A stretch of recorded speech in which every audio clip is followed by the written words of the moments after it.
काही लोक तिथं गावातच ते रस्त्यावरती मग म्हणजे मला कुठल्या संघटनेबद्दल काय बोलायचं नाही, पण काही लोक दरवर्षी राडा करतात. काय शेतकऱ्याच्या ऊसाला भाव मिळाला पाहिजे. किती भाव मिळतो ऊसाला? 2,000 रुपये टन, 2,500 रुपये टन. तुमच्याच शेतात पिकलेला ऊस, रिलायन्स बंधू नावाचे बंधू आहे तिथं, काळूबाळूची जोडी आहे मुंबईत एक, मुकेश आणि अनिल. रिलायन्सचे मॉलमध्ये हे ऊस विकतात. असं एवढीशी डबी असते, 189 ग्रॅम, म्हणजे 189, त्याच्यात पण 11 ग्रॅम चोरी, 200 ग्रॅम पूर्ण नाही. 39 रुपयाला विकतात. रफ पकडतो 200 ग्राम ऊस, तो कापलेला असे छोटे छोटे पीस केलेले असतात, आणि ते 200 ग्रॅम ऊस, म्हणजे मी 11 ग्रॅम माझ्या पदरचे वाढवले बरं का, कारण आपण शेतकरी असल्यामुळे थोडंसं पसाभर जास्त द्यायची आपल्याला सवय आहे, तसं मी आगळपगळ मत मांडतोय. 200 ग्रॅम ऊस 40 रुपयाला. 1 किलो कितीला झाला? 1 किलोचा भाव काय झाला?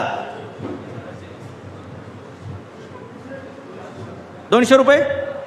टनाचा भाव सांगा आता. 200 रुपये किलो. टनाचा भाव किती? 2 लाख रुपये. हॅलो, टन म्हणजे 1,000 किलो असतात साहेब.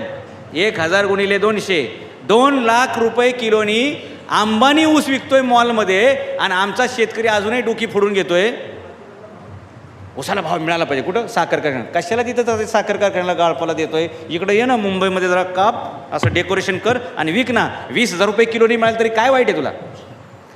तो टनाला किती विकतोय? 2 लाख रुपये. तुला 20,000 मिळाले तरी काय वाईट आहे? टनाला 2,000 रुपये घेण्यापेक्षा टनाला 20,000, 10 पट झाली ना किंमत. पण हे करावं लागेल. मला विकायची लाज वाटते. मुंबईत कसा उभा राहू? मला कोणतरी बघल, माझ्या नातेवाईकांनी बघितलं तर काय वाटेल? तुम्हाला सांगतो, मी ज्यावेळी हे उद्योग सुरू केला, म्हणजे मला बोलण्याचा तुम्हाला अधिकार याच्यासाठी आहे की मी बापाच्या जमिनीतला 1 रुपया घेतलेला नाही. बापाच्या कष्टाचा 1 रुपया न वापरलेला मी माणूस आहे. मी स्वतःच्या पायावर 10वी पासून उभा राहिलेलो आहे.